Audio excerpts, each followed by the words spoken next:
اب آج ہم کشمیر کشمیر کشمیر کشمیر کی بڑی رٹ لگا رہے اور کشمیر کی قانونی حیثیت اس وقت ہم کھو بیٹھے۔ سلامتی کونسل میں آپ کی قراردادیں زیر بحث نہیں آتی، اقوام متحدہ اس پر نظر ثانی کرنے کے لیے تیار نہیں ہے۔ کس منہ سے یکجہتی کشمیر کا نام لیتے ہو؟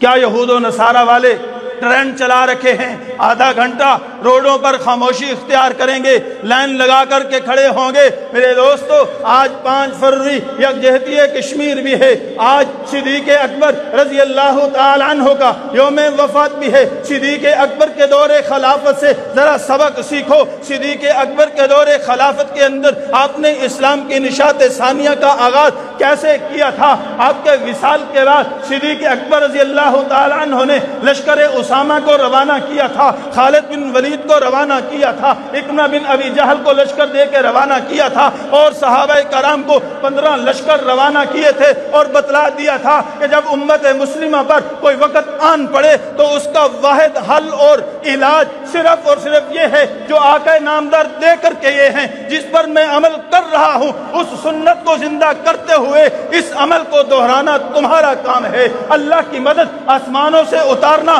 یہ اللہ کا کام ہے، فتح دینا اللہ کا کام ہے۔ آج ہم نے اس سبق کو بھلا دیا، اس لیے پوری دنیا کے اندر مال کھا رہے ہیں، پوری دنیا میں مار کھا رہے ہیں۔ 10 سال میں نے کشمیر کی سرزمین پر کشمیر کے لیے الحمدللہ پاکستان کے استحکام کے لیے، تکمیل پاکستان کے لیے میدان عمل میں اتر کے قربانیاں دی ہیں۔ بہت سے حقائق سے اچھی طرح جانتا ہوں، اب وقت نہیں ہے، لیکن اتنا ضرور کہوں گا کہ ہندوستان نے کہا کشمیر ہمارا اٹوٹ انگ ہے۔ اس نے یہ دعویٰ کیا، دلیل کے طور پر اس نے 8 لاکھ آرمی کشمیر کی وادیوں میں اتار دی۔ اس نے کہا کشمیر ہمارا اٹوٹ انگ ہے، تو پھر وہاں جا کر کے اس نے کرفیو لگائے، مسلمانوں پر ظلم و ستم کیا، مسلمانوں کو دونوں طرح سے ظلم و جبر سے بھی دبانے کی کوشش کی، ان کو جو ہے وہ لالچ دے کر کے بھی دبانے کی کوشش کی، ان کو سہولیات بھی دی، آسائشات بھی دی۔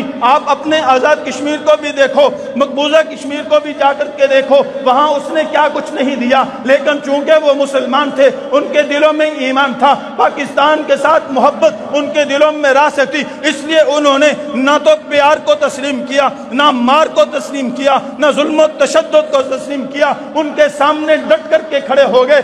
تاحال 74 سالوں سے وہ مار کھا رہے ہیں، قربانیاں دے رہے ہیں، نسل در نسل ذبح ہو رہے ہیں، لیکن آج بھی آواز آتی ہے کشمیر بنے گا پاکستان۔ ہم نے کہا، بلکہ ہمارے قائد نے کہا تھا 1940 کی قرارداد مقاصد میں بھی یہ بات درج ہے، کشمیر پاکستان کی شاہرگ ہے۔ ہم نے کہا یہ ہماری شاہرگ ہے۔ ہم نے کیا دیا ہے؟ ہم نے یہاں اپنے نوجوان نسل کو ہندوستان کی فلمیں دی ہیں، ان کے ایکٹروں کو لا کر کے یہاں پروگرام کروا کر کے ان کو ماڈل کے طور پر پیش کیے ہیں، یہاں پر فلم انڈسٹری کو فروغ دیے ہیں، ان کی مالی معاونت کی ہے، ان سے تجارت کی ہے، تاکہ اس تجارت سے مال کما کر کے ہمارے ہی پیسے سے ہمارے ہی مسلمانوں کو ذبح کرتے چلے جاؤ۔ ہم نے کیا کیا ہے میرے دوستو، سوائے اس کے کہ روڈوں پر کھڑے ہو کر کے کشمیر پاکستان کی شاہرگ ہے، کشمیر کی آزادی تک جنگ رہے گی، جنگ رہے گی۔ ہم نے پاکستان کے روڈوں، چوکوں، چراہوں میں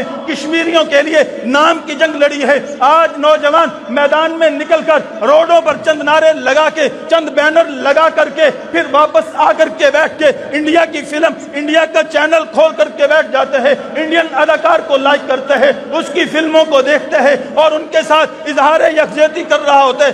نعرہ منافقت کشمیریوں کے ساتھ، عملاً ہندوستان کے ساتھ۔ آخر ہم نے دیا تو دیا کیا ہے آج تلک، اور کس منہ سے ہم کشمیر کا نام لیتے ہیں؟ آج ہم کشمیر کی اصل حیثیت کو کھو بیٹھے ہیں۔ یو ٹرن لینے کے بعد وہاں آپ کو معلوم ہے کتنے ڈیم انڈیا نے بنائے، اس وقت وہ اس کنڈیشن میں ہے جب چاہے آپ کے پاکستان کی سرزمین کو وہ بنجر کر دے، اور جب چاہے ڈیموں کے منہ کھول کر کے سیلاب لا کر کے آپ کو خس و خاشاک کی طرف بہا کر کے رکھ دے۔ کیا دیا ہم نے کشمیر کو؟ کس منہ سے کشمیر کا نام لیتے ہیں؟ میرا تو یہی درد دل ہے، خدا را ان کے لیے کچھ کر نہیں سکتے تو ان کا نام لینا بھی چھوڑ۔ انہوں نے تو سمجھا کہ پاکستان کا جوان ہمارے ساتھ ہے۔ یہ آج کی بات نہیں کر رہا، 1997 کے اندر نرسیما راؤ وزیر اعظم تھا ہندوستان کا، اس سے ایک صحافی نے سوال کیا کہ آپ اتنی بڑی آرمی کا خرچہ کہاں سے برداشت کرتے ہیں؟ وہ پہلے مسکراتا ہے، پھر جواب دیتا ہے یہ تو ہماری فلم انڈسٹری پورا کرتی ہے، یہ ہماری فلم انڈسٹری پورا کرتی ہے۔ اور جب تحقیق کی گئی تو پوری دنیا میں سب سے زیادہ انڈین فلمیں جہاں دیکھی جاتی تھی وہ ملک پاکستان تھا۔ یہ ہم نے ان کے ساتھ تعاون کیا۔ نام لیتے ہیں کشمیر کا ہمارے ارباب اقتدار بھی، ہمارے بڑے بھی چھوٹے بھی، سیاسی بھی سماجی بھی سیاہ مذہبی بھی، سارے جو ہے وہ میدان میں سٹیجوں پر کھڑے ہو کر کے پتلی تماشا کرتے ہیں، نعرے لگاتے ہیں اور چلے جاتے ہیں، اور اس کے علاوہ اور کچھ بھی نہیں ہے۔ خدارا ہم یہی کر سکتے ہیں اس وقت درد دل کے ساتھ اللہ کے حضور گڑ گڑا کے ان کے لیے عافیت کی دعا کریں، اللہ جل شانہ ان کو ظلم و ستم جبر و استبداد سے حقیقی آزادی نصیب فرمائے، اور جن سے انہوں نے امیدیں وابستہ کر رکھی ہیں اللہ ان کو بھی ہدایت عطا فرمائے۔